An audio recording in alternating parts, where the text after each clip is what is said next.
All right, he's jacked. He's ready to go. He's in a scuffling mood tonight. It's Casey Thompson. Look at those belts. Hello. Oh, man, I love that new array behind you. That looks awesome. Little by little, we're growing. I've got a new one coming in. I've got the beautiful gray panel wall back here. I like that gray Yes. paneling, though. Thank you. Very sophisticated. I know.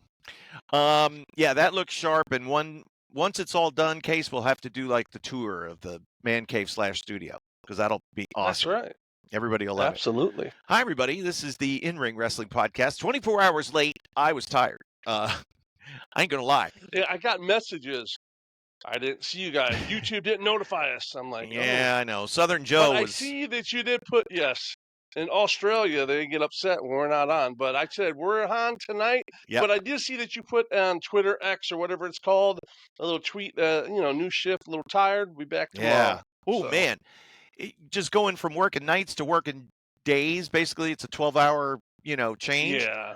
It's much better because I get 3 days off in a row. Like I worked yesterday, Sunday, and today. So I'm halfway done with my week. I'm finished on Wednesday. It's beautiful. Wow, that shift kicked your ass, though. Yeah. The nighttime. Oh, yes. It's brutal. I did it for many, many years. I did it where I could still be a part of the kids' life and be around them and didn't want to miss anything. Right. All I did was gave up a lot of sleep in the process, but it was all good, Yeah, and what I was finding is that I was sleeping a lot more because I didn't have to go to work until 6 p.m. And so I would wake up, say, I'd get home at 3:30 and be asleep by 5 and wake up at 1:30, 2 o'clock, and then go back to bed at 3, wake up at 5. So I'm missing the whole day. Yeah. And now it's like, yeah, I'm at work, but at least it's daylight outside and I feel like a functioning human. Anyway, yes, thanks for the patience, everybody, with the In-Ring Wrestling Podcast. It's a Monday night, and I was thinking of, since we're doing this show live on a Monday night, I thought, let me take a look at some of my notes and figure out what I thought was the best Monday Night Raw or Raw is War episode during my time. And there were a few that were way up there, including the night after The Rock stole the WWF Championship with the help of Mr. McMahon's cronies to become the WWF champ and side with the corporation. And we were in Rupp Arena. And if you go back and you watch it on YouTube, watch the opening segment, Vince introduces The Rock. And we were legit sold out at the Rupp Arena, so there was about 19,000 people in there. That's a monster building. I bet they wish they had that now. Yeah, I know. But anyway, so it was TKO. Yeah. Oh, they don't want to sell all the seats. That means they'll have money on the what? That's dumb. But so we want to have you want to have a good time. You go back and watch some of that 97 action of Raw when the heat was set. Now, the episode that I picked is also from 1997, and when I get into it, fans will, if they remember it, if they watch it back, they'll understand why. But this time period of Raw that we're going to talk about this week will then set the stage for Casey next week to talk about his favorite episode of Nitro. And, you'll have a lot to choose from, as I'm now unstable again. This is going to suck tonight. I'm still here. Looks like Kevin's still here. My internet connection is shoddy. It's shoddy business. It's making I hope I'm not talking over you right now, Kevin. So if I'm streaming, if I'm live, I apologize. I want to talk about his favorite episode from Raw is War. Since tonight is Monday night, we're usually on Sundays, but we're here tonight. So we're going to talk about internet connection thing to clear. Oh, hopefully he's coming back right in. So, like we always say, everything here is live. We don't edit nothing. So we have a little technical difficulties. As you can see some of the belts I have. This is the World NWA World Tag Team Championship, the Mid-Atlantic version. That is the NWA Southern Heavyweight Championship. This is from the 70s here. This is the Florida version. That's where I'm from, so that's what I like. The United States Tag Team Championship. Right there is Bruno's belt from the 70s.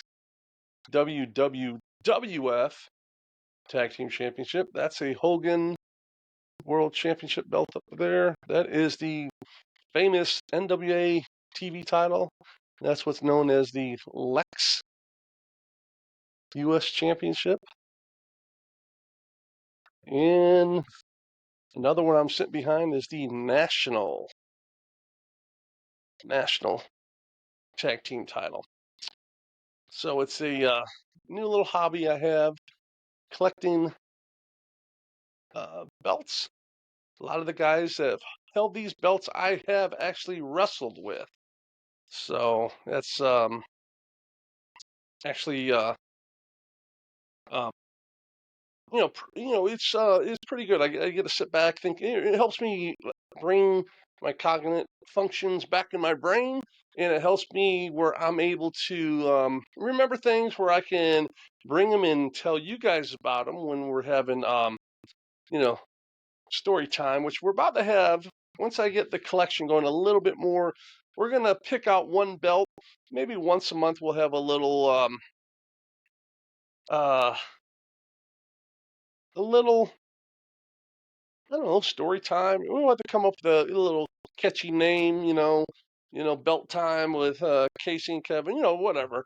And we'll talk about the history of that particular title, and we can talk about people that held it. There might have been people that held it that I've actually wrestled or Kevin's called matches against. So there's a lot of little intertwines a lot. We can do a lot of stuff like that. So you see that Kevin is texting me. He's having little technical difficulties right now. So he'll be back shortly.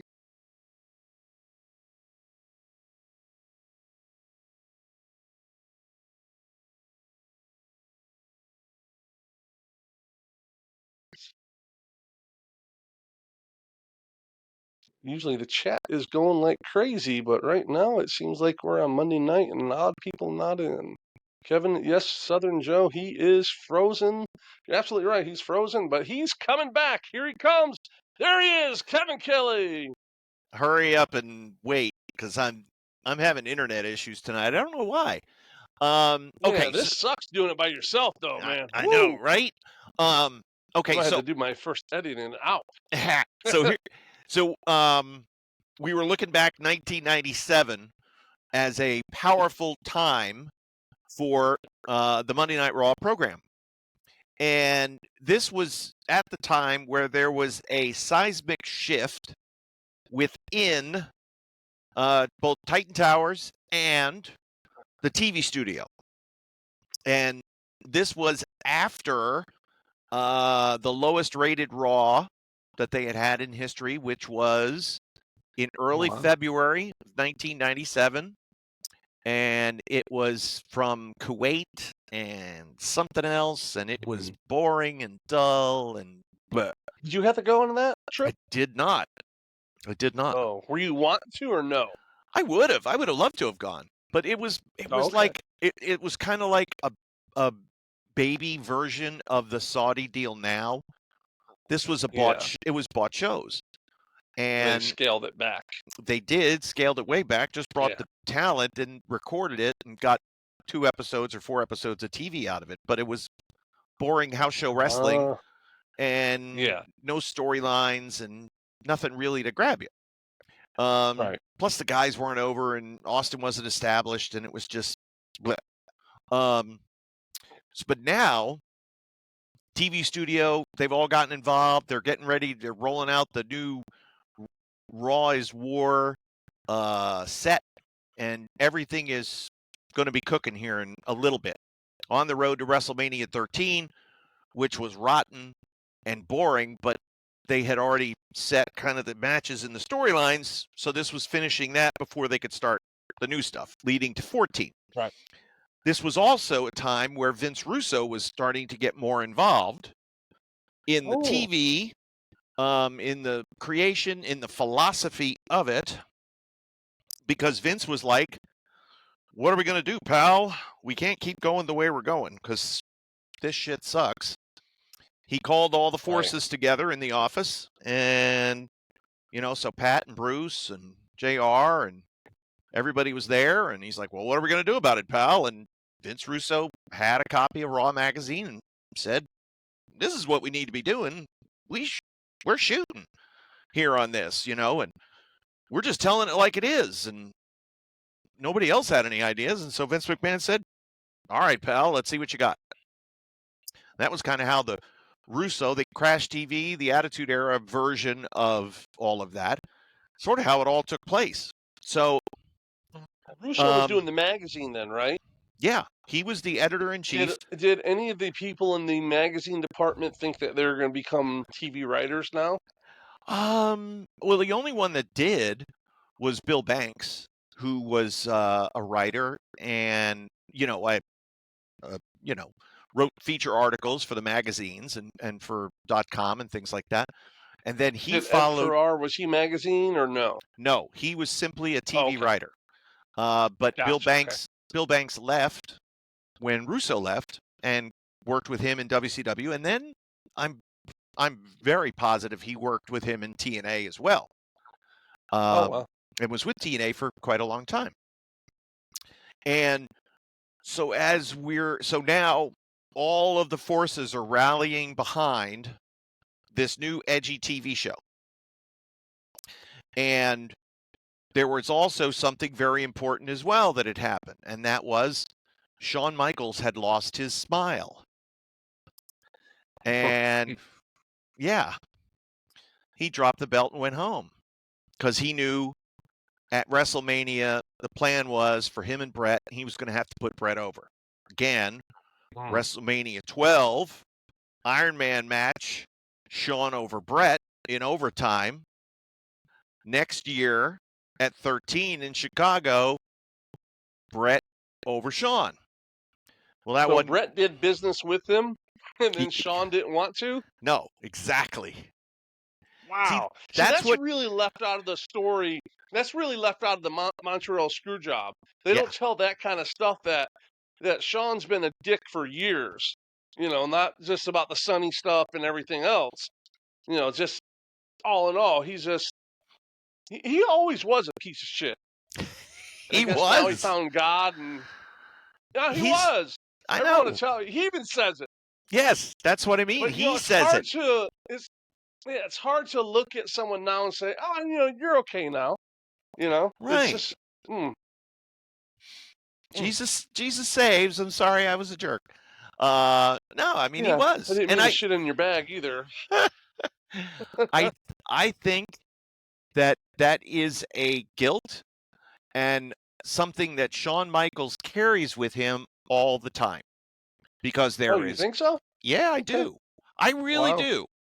From all indications of everybody that I have spoken to that is involved with the NXT product, he is humble and contrite and laid back and very personable and is a much different person than we could describe him during his drug-fueled heyday. And it was... Okay, so let's look at it. Point of view, he and Bret didn't get along, right? And the Clique had tried to destroy Bret Hart. And they were unsuccessful in doing so. And Bret, without firing a shot, got two members of the Clique, Kevin Nash and Scott Hall, to leave, right? X-Pac gone, then Nash and Hall gone, Triple H buried. Bret didn't have to fire a shot. It was just the way that the war went. WCW came along. Okay, how did Bret have a helping hand in getting Scott Hall and Kevin Nash to leave? Indirectly, it was always the belief that as much as Vince always listened and did what Shawn said, that Bret had Pat Patterson's ear. And so that there was always, so Pat and Vince could talk. And Vince might say, well, Shawn, and Bret, Bret's side would come from Pat Patterson. And Pat had that much influence to influence Vince on. Yes, exactly. What they wanted done, right?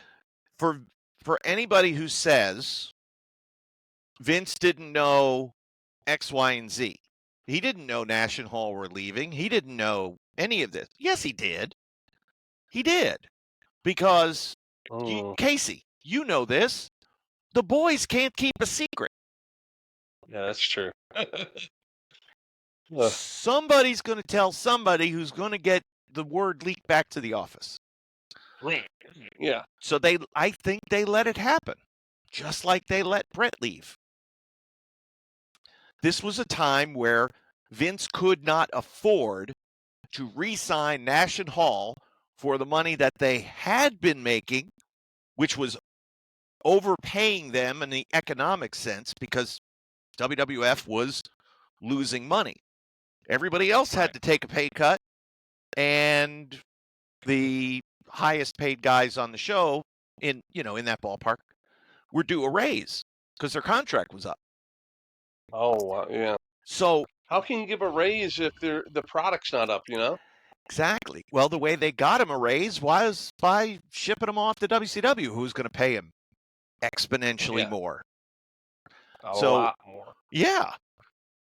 And so Vince got to look like the babyface in all of this. And those guys went to Atlanta and did their thing, and they got over. So Shawn was kind of left holding the bag.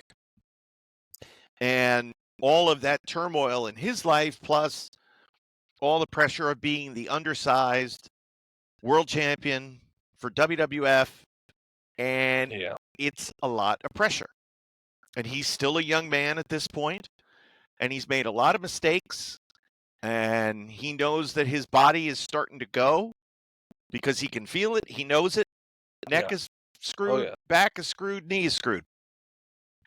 And needs time off, can't take time off. Bret gets to take time off, but Bret wasn't the champion. And knowing that he was going to have to put Bret over to take that time off, because this was 96 now, Bret drops the belt. Bret goes on hiatus because his contract is coming to an end. Nash and Hall leave. Bret hems and haws all summer. Finally resigns in October, thereabouts. At least that's when it was reported. Now the plan is Shawn's going to put him over at Mania. Shawn says, not so fast, my friend. I've lost my smile, and I'm going home. Oh, wow. Yeah. At the same time, Vince is looking at his television ratings, and they're starting to crater. Is this during the 83 weeks? Yes. Well, it had to have been. I'm not, you know what? I never really paid attention to when the 83 weeks began. But after certainly Nash and Hall were there the summer of 96, they were kicking our ass. Yeah, Hogan turns. Nash and Hall join. Hall and Nash join. Hogan turns. The NWO was born and rip-roaring hot.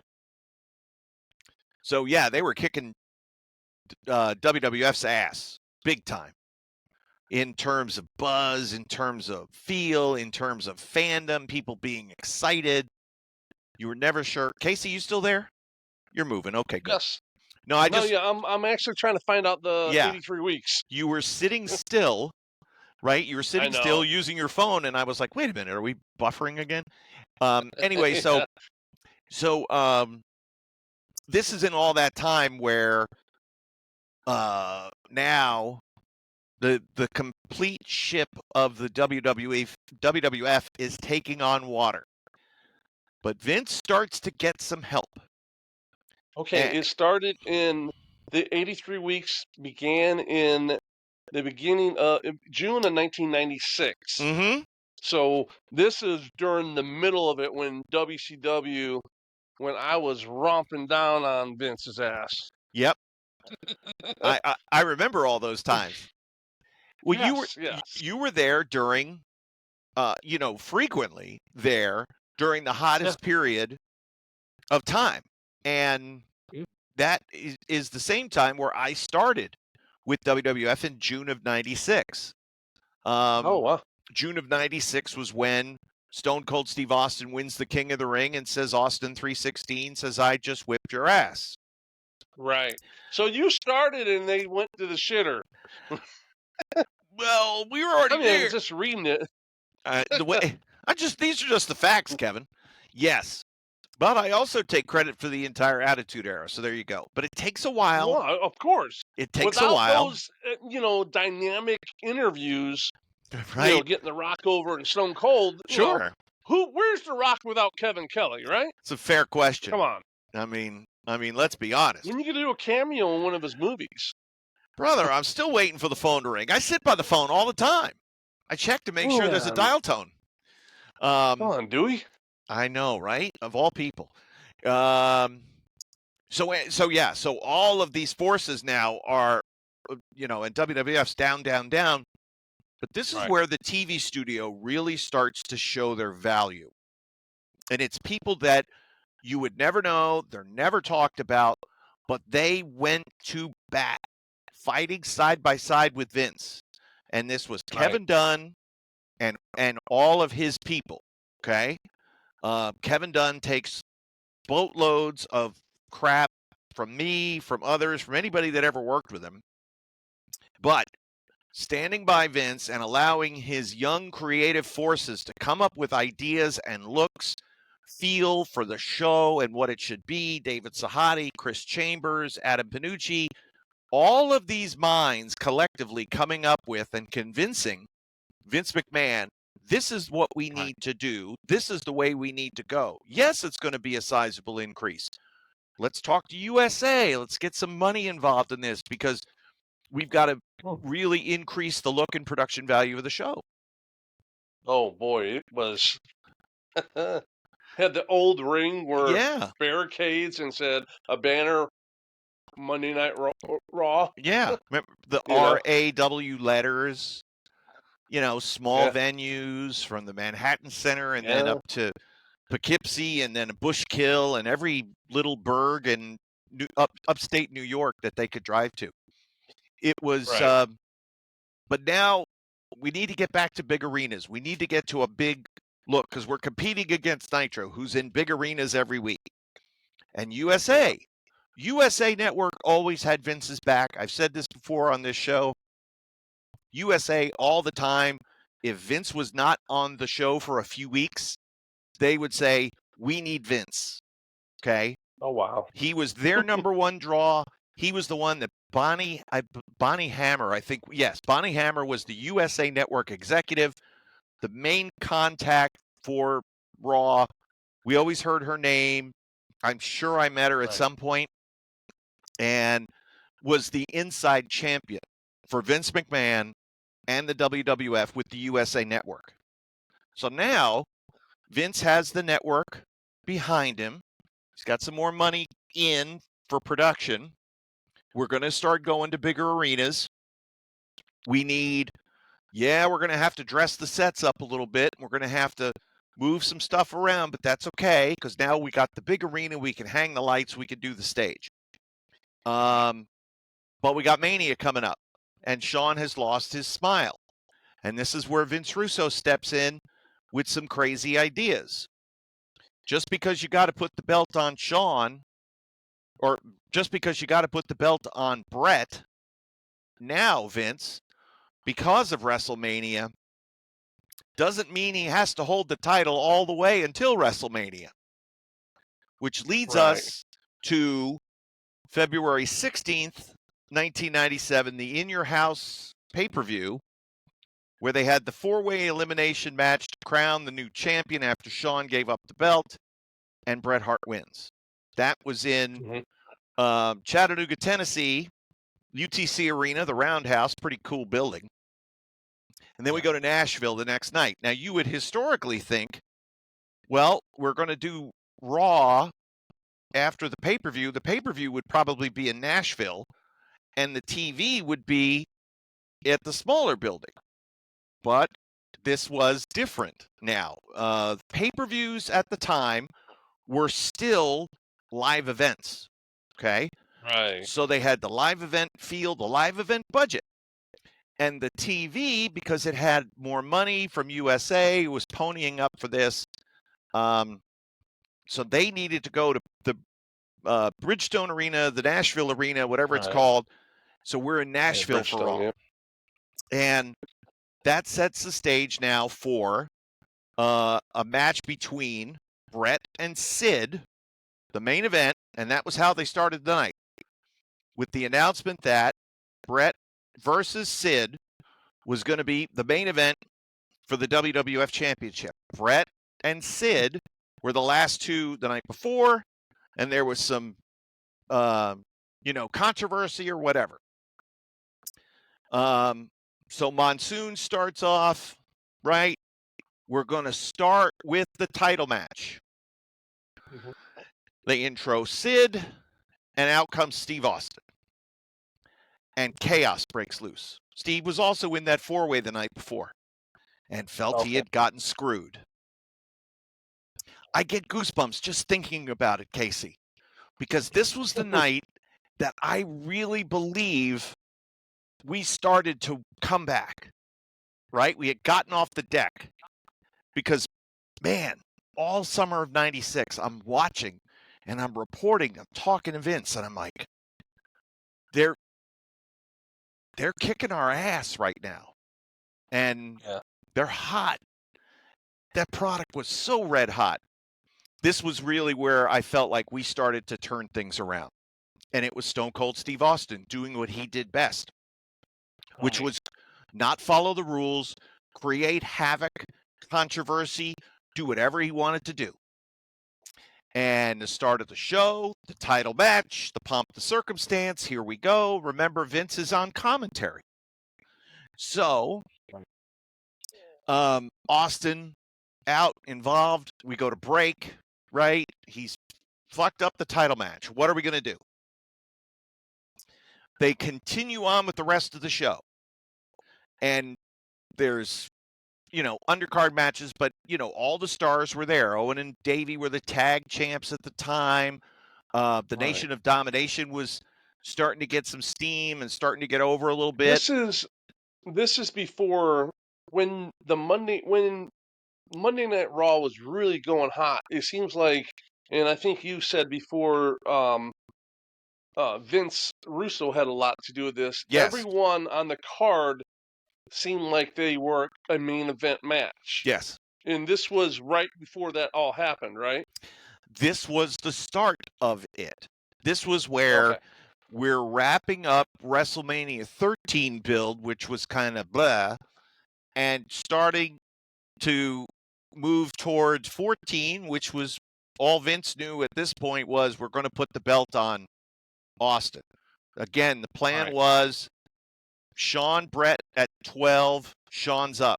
13, Bret, Shawn again. This time Bret's up. And then 14, it was probably going to be Bret. It would be either Bret or Shawn versus Austin. Austin up for the belt. And then real quick. And then Rock Austin 15, which followed the logical procession of everything. Right. But before all that, this happened. You said Austin did his promo, Austin 316, right? In June of 96. Okay, but Austin, right before that, Austin wasn't. Was he already a main eventer, or was he just kind of teetering? And did they recognize that promo got him over? They did. And again, he was not the accidental tourist, but the original idea was for Triple H to win the King of the Ring, And because of his involvement with the Click curtain call, right, he was punished. Yeah. They couldn't punish Nash and Hall because they were gone. X-Pac was gone. Shawn was the champ. Triple H takes the beating. Okay? So he doesn't win the King of the Ring. And they give it to Austin. Remember, Austin got kicked in the mouth by Mark Marrow and bit through his lip.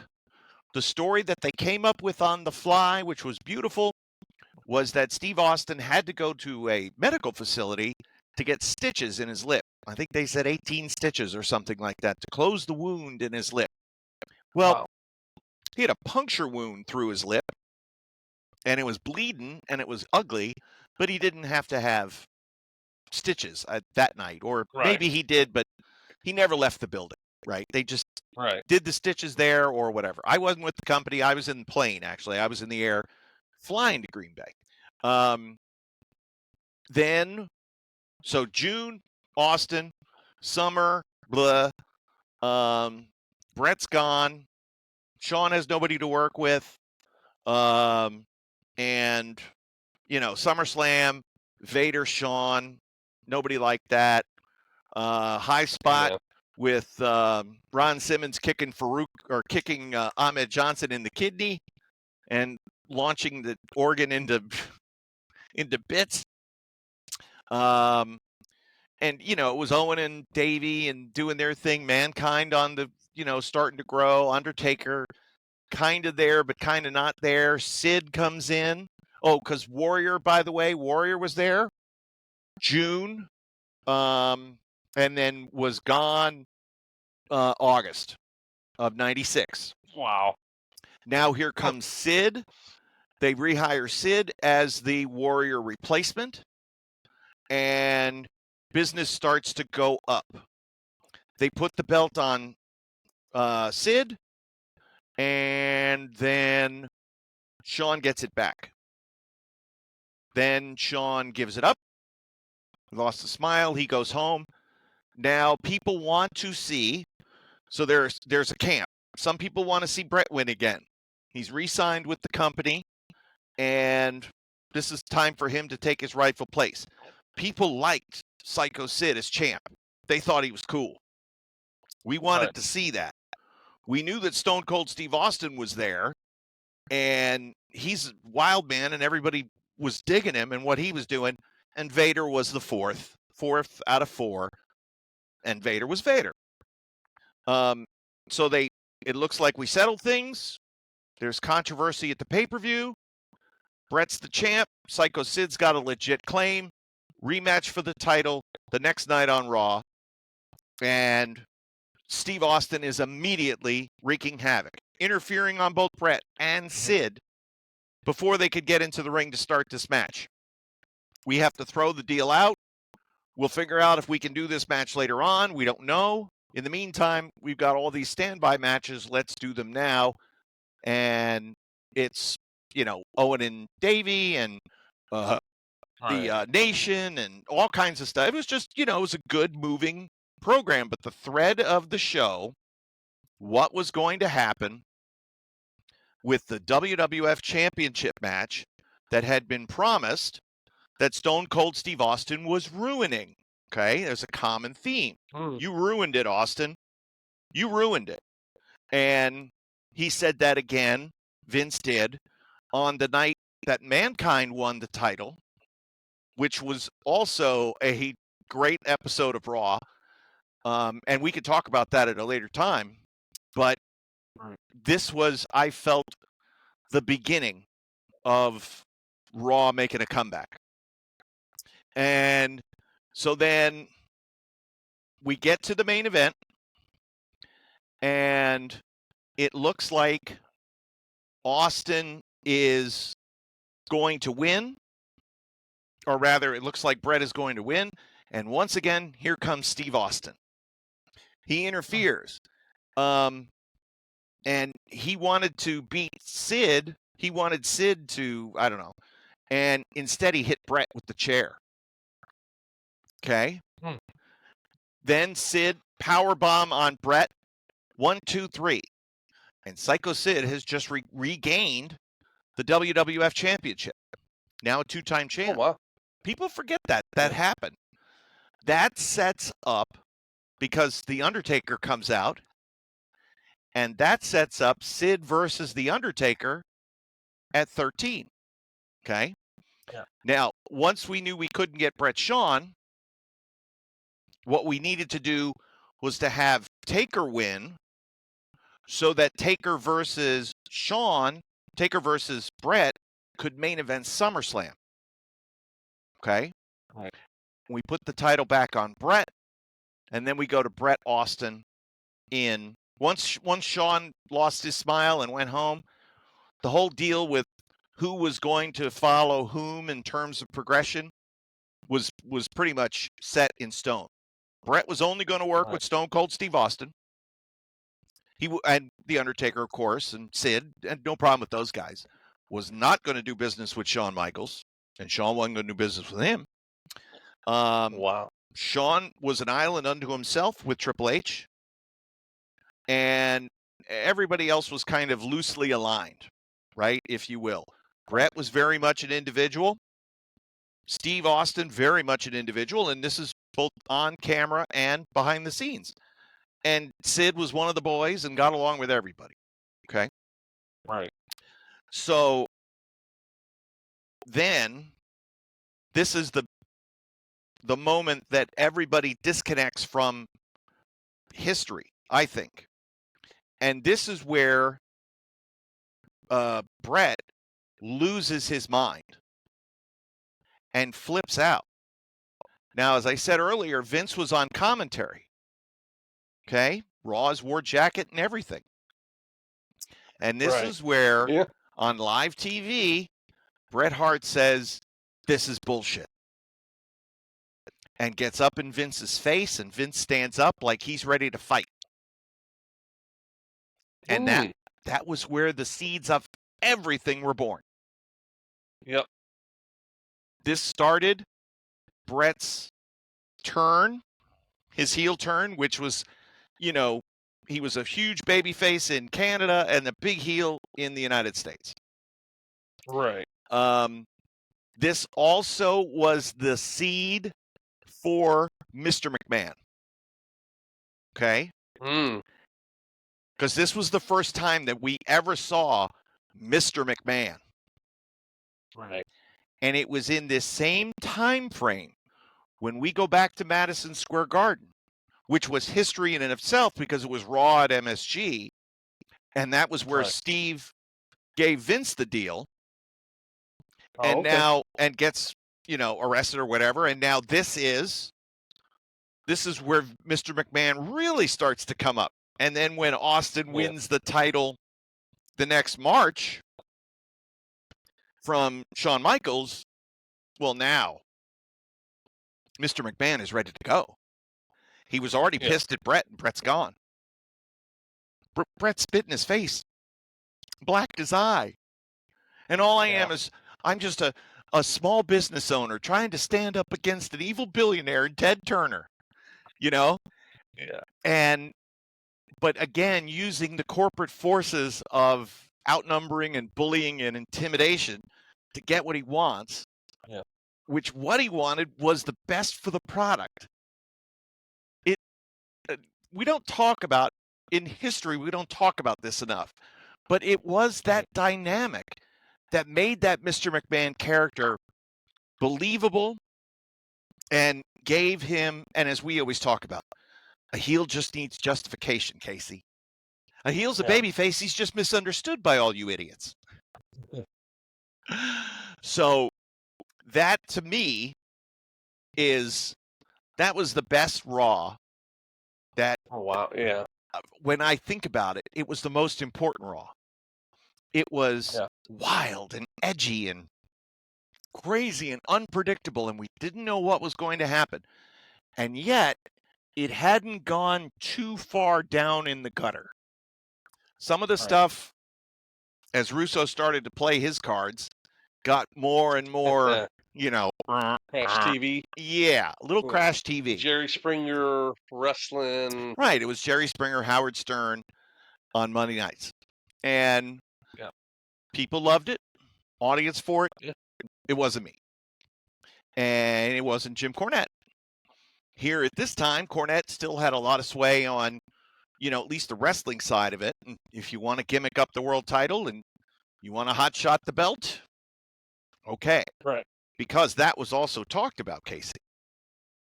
Oh, really? We just put the belt on Bret last night. And now, 24 hours later, we're going to do a rematch for the title. Not the same match, but the title's on the line. People just paid, well, I don't know if they had raised prices yet, but there was an In Your House the night before.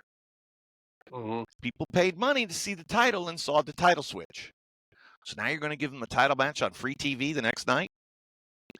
Again, remember, USA. Oh, that's right. They weren't doing a lot of that back then.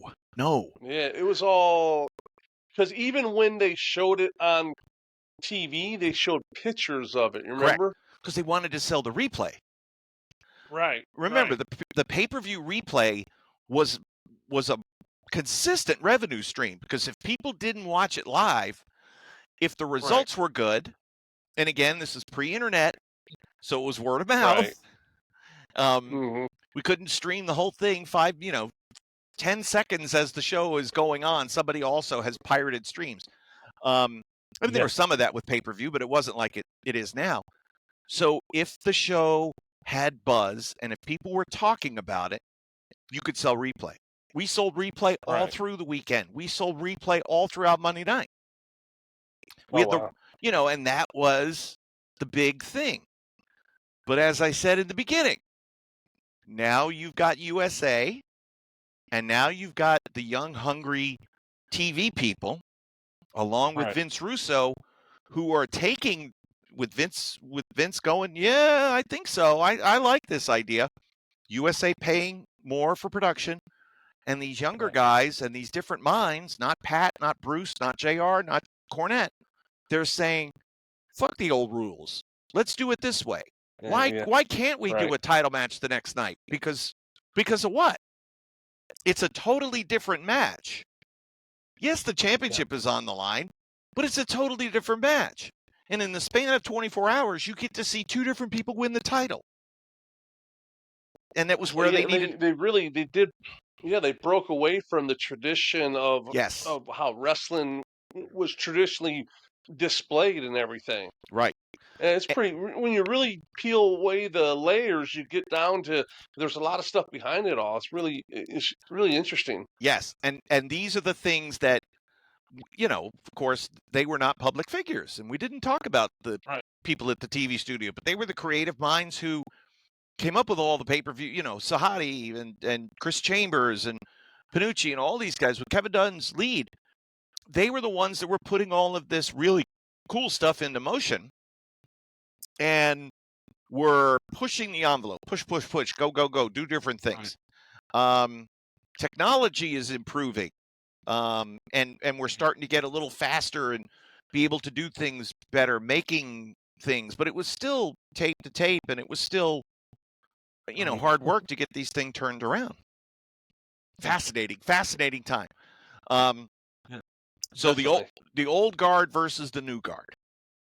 And Vince was in the middle of the change. Vince was breaking away from being the traditional straight-laced announcer and was morphing into Mr. McMahon before our eyes. And it took a year plus for him to get there. It was, what a time. What a time. Oh, yeah. Once he did, oh, man. Like I say, one of the greatest heels ever. Yeah. It was it was just, and all of this was, it was kind of organic. It wasn't like, well, the long-term plan, pal, is for me to turn and, this, that, and the other. They didn't know Shawn. It just happened. Yeah, they didn't know Shawn was going to lose his smile. They didn't know Bret was going to,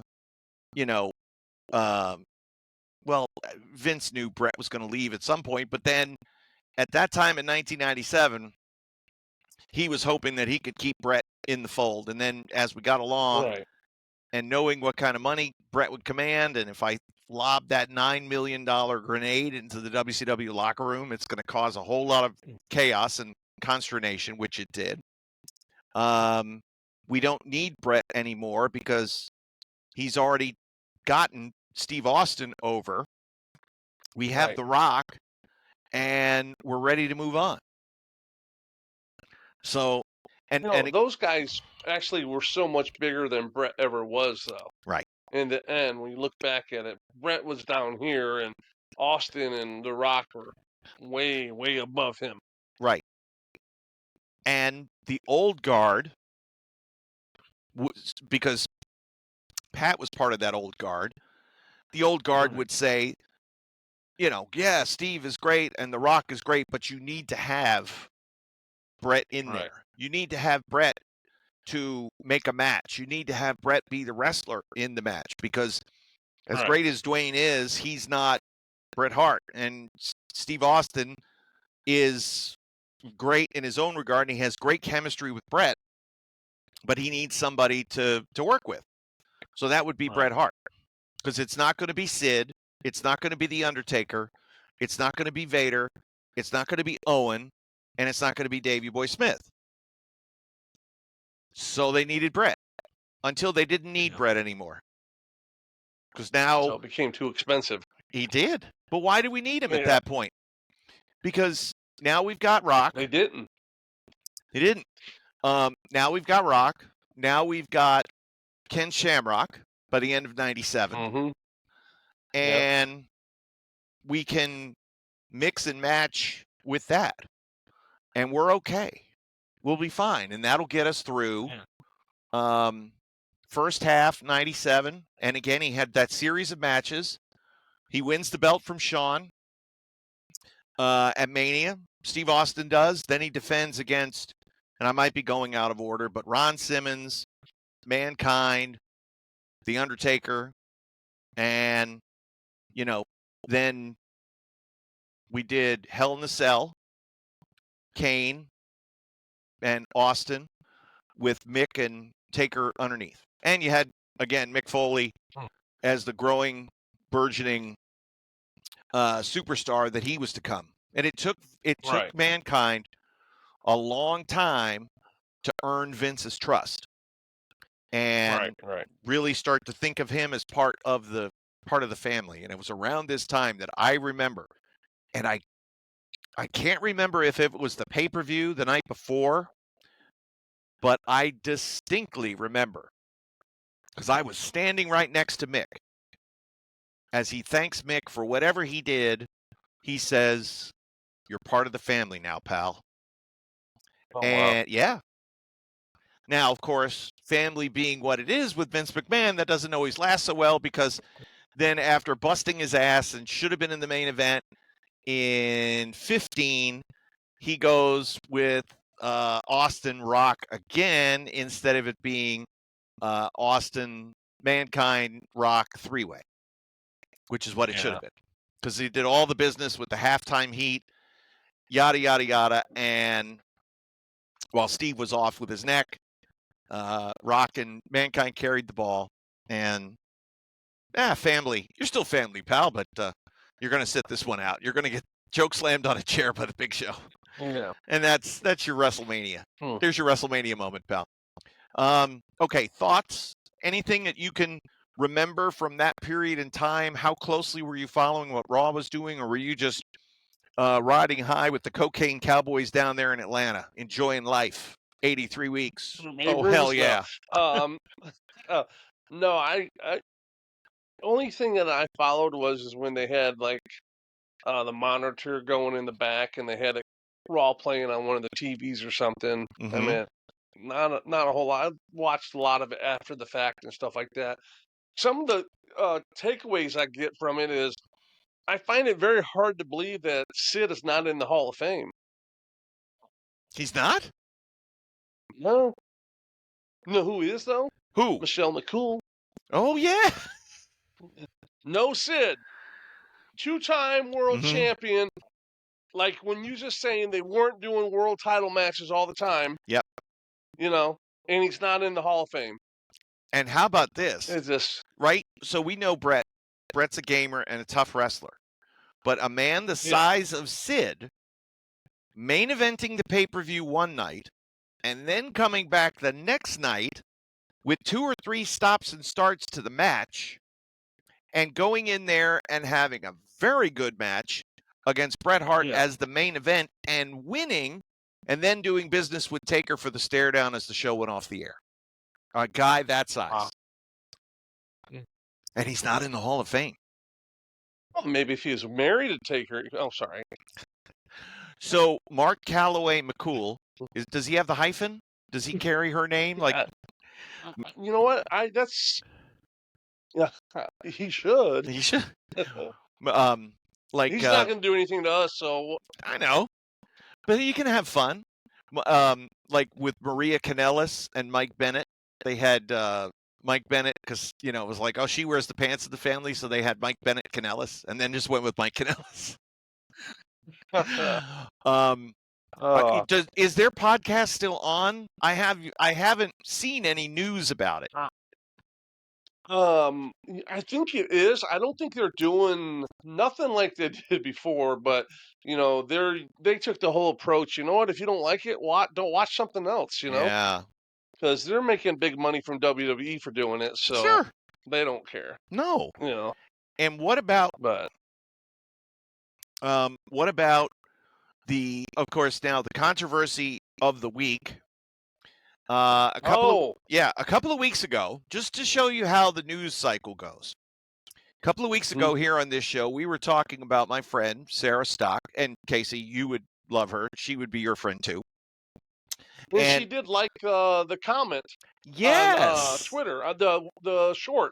She liked it. Yeah. So that was, and I thank her for that. And I thank her for putting us over, because again, the clip of me reminiscing about the value of Sarah Stock as a coach producer in AEW goes back to my time with the 3-way match that she was the agent for and laid out this beautiful finish. And so as that was tweeted out, she quote tweeted it and said, but she told us who the match was. It was Statlander and Mary McBain, or I forget what her name was. Julia Hart. Yeah, Julia Hart, Stat, and somebody else. Anywho. Okay. It was, and so she reminded, because I couldn't remember who was in the match, just like I can't remember now. And she said, "Thank you so much, friend. It was Stat, and whatever her name was, and whatever her name is." Yeah, that's cool. Yeah. So that was nice. That was old news. Yeah. Sarah Stock, old news. Out the door. We're not talking about that anymore, right? The news of the week. 2 girls that used to be in NXT went to AEW after they had gotten released from NXT or WWE. I'm not really sure. And they lost their debut as a tag. By the way, they're a lesbian couple. I don't know if you know this, Casey.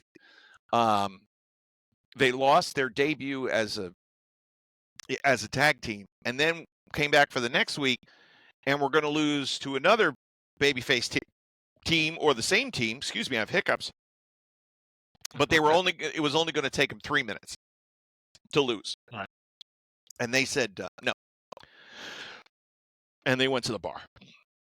So. Oh, I think I've seen that. Yeah. Yeah. That's all anybody's talking about now. If I go on. And something else about it, that I was going to bring up. Yeah. With Tony Khan. They are rolling out their 21st or 22nd championship belt. Mm-hmm. Did you see that? The national title, right? The national title. So they do a whole thing in Atlanta or whatever with Tony Schiavone and poor Schiavone. The funny thing is, they're talking, they haven't had this title for 30 years. I believe the NWA with Billy Corgan and all them, don't they use that title right now? They sure do. And,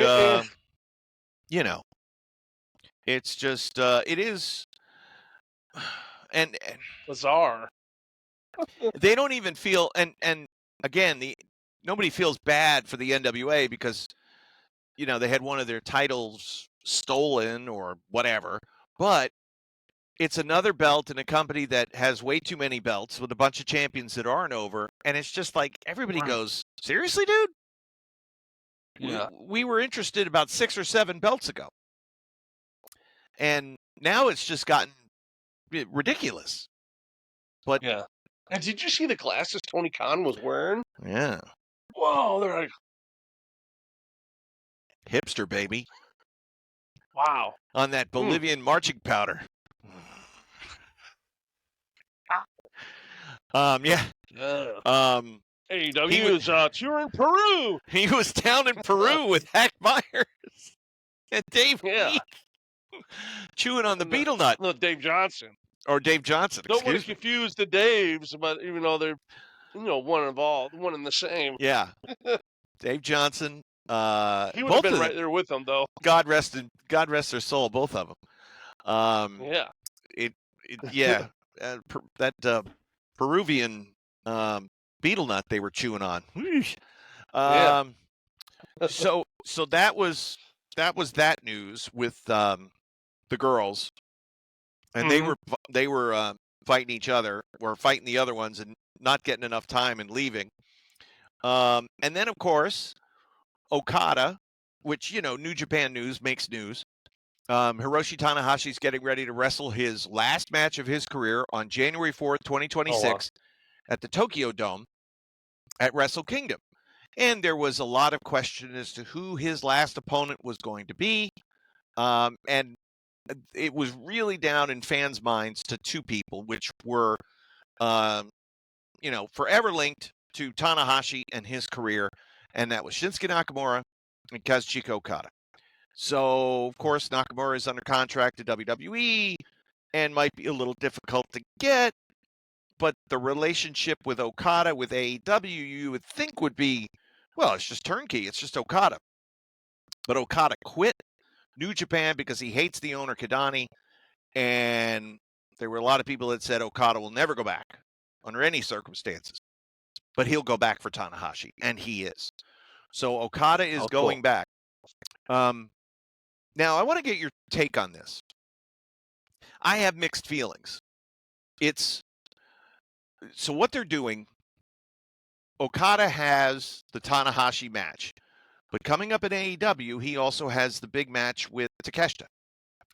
And Takeshita has his own, because he's a champion in New Japan as well. He is the champion, by the way. He's the world champion. Takeshita has a match against Yota Tsuji for the world title, and Tanahashi versus Okada, the retirement match for Tanahashi, the return of Okada. They are going back and doing a scenario that happened at Wrestle Kingdom 8, 9, 10, 9. It was in 2013. Mm-hmm. It was Tanahashi versus Shinsuke for the Intercontinental title, and Okada versus Tetsuya Naito for the IWGP Heavyweight Championship. Naito wasn't over. He had won the G1, but he was a babyface at the time and wasn't over. Tanahashi was over. Shinsuke was super over. Okay, so out of the 4, Shinsuke was number 1, Tanahashi tight number 2, Okada not far behind 3, and there's Naito kind of down like Vader was earlier on. Right. And they put it to a fan vote, which I don't know if it was worked or not, but fans voted that they wanted to see for what would be the main event. Now, obviously, it's got to be the IWGP Heavyweight Championship, of course. Well, that came in second. And Shinsuke versus Tana was the main for the Intercontinental title, which was the secondary championship. And that led to Tetsuya Naito's whole story arc of going away from New Japan, going to Mexico, coming back as the, Los Ingobernables, forming his own faction from CMLL, Los Ingobernables de Japón, becoming this rebel, this outlaw. Now they're doing the same thing. Tanahashi versus Okada, Tanahashi's match. Konosuke Takeshita versus Yota Tsuji for the IWGP World Heavyweight Championship. And Okada says, let's put it to a fan vote as to what should be the main event. Oh, wow. Yeah.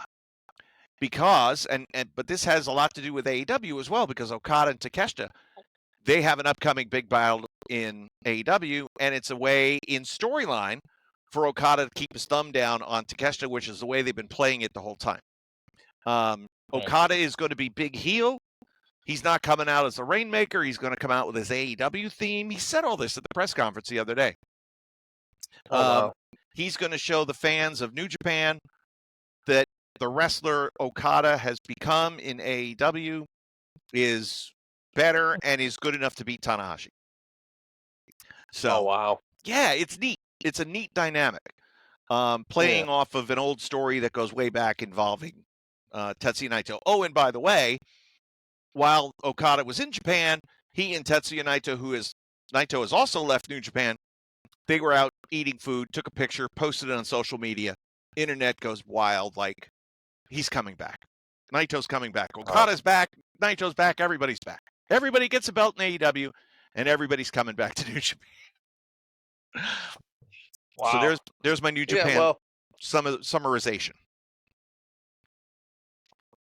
This is I guess Meltzer's going to be busy with some 11-star matches, huh? Pants off. He'll be ready to go. He will be ready to go. So did you see the star ratings for the last AEW pay-per-view? I only can imagine, because they're always like the best, the greatest thing ever, right? Yeah, and so nothing's really, there's no quote-unquote bad matches, but there's no difference in a 4-star match between two guys and a 4-star match against two other guys, because they're doing the same moves, right? It's the same freaking match, just done with moves in a different order.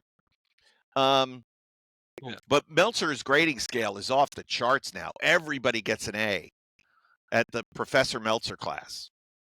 It's something else. Yeah, but what are they getting at WWE? B minus? It's like he has no credibility anymore. I know. It's like the credibility's gone. I know. It's like he's very biased in this, and then like acts like, oh, what am I doing? Oh, He's like, you don't get it. You're wrong. And he tries to defend himself. Well, he does defend himself using statistics, his own perception, his own historical references. And, of course, the AEW sycophants, they follow along and they go, yeah. And because they'll bash anyone that says anything. I know. We know that. It's crazy. Yeah. Oh, I know that. I was insane. I got run out of the company. Excuse me. I have hiccups. Yeah, so I've hang on a second. Ugh. You want me to scream real loud? No. Scare you? I had so one of the things that we have here in central Pennsylvania, of course, I'm right by the state capital, Harrisburg. And Harrisburg is a neat city with a tremendous history and just a lot of cool stuff. And they have an airport. They have a great little airport. And they have a historic downtown. And they have an older section of town called Allison Hill. And, if you read the police blotter, that's where a lot of crime happens. And right, some rundown areas, but they have really good fried chicken there. So that's what I got for dinner. It was awesome. You forgot I lived in Lancaster, so I know where you're talking about. You know exactly where I'm talking about. Okay. Yeah. So, this place called USA Fried Chicken on 13th and Derry Street in Harrisburg. This isn't a Dave Meltzer rating, but it gets 5 stars. 5 stars for USA Fried Chicken, 13th and Derry Street in Harrisburg. Here's how you walk in. Sponsor, so yeah, they're not even a sponsor. By the way, do you just scream your order out? You can. This happened with me at a barbecue place in St. Louis or Kansas City. Yeah. You just went in and said, rack of ribs!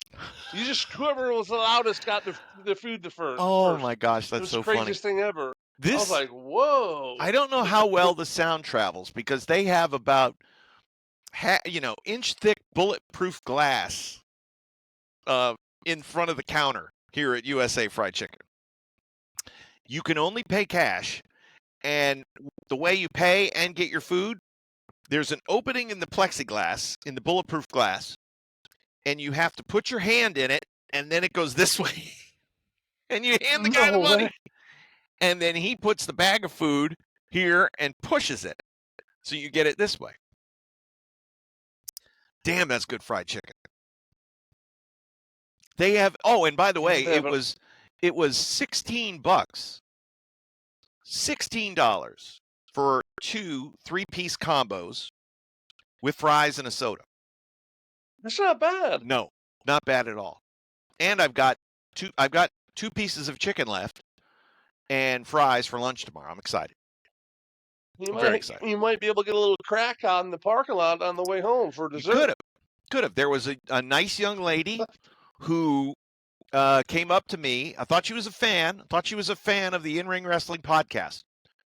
And she came up to me. No, I think she knew you from AEW.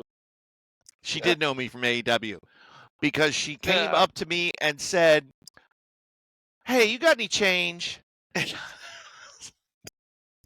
Hang on. I said, "No, all I got is plastic," which was a lie. I had paper because I'm going to USA Fried Chicken and they don't take credit cards, Casey. It's cash only. Atlanta is really bad for the homeless people. Like bombarding you, asking for money. And so we used to go every year to the Georgia World Congress Center where they had the Olympics. And we always had a big wrestling event when Chase was, younger and everything. And I walk down the street and they're like, hey man, you got some money? You got some money? Oh, I'm like, I always say, oh man, sorry, all I have is a card.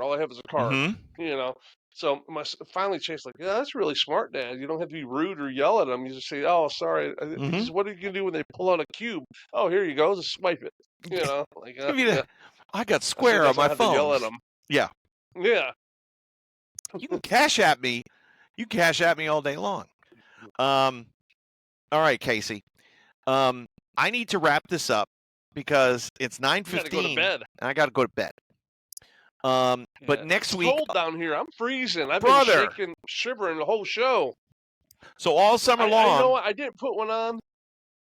It was like, what is the temperature outside?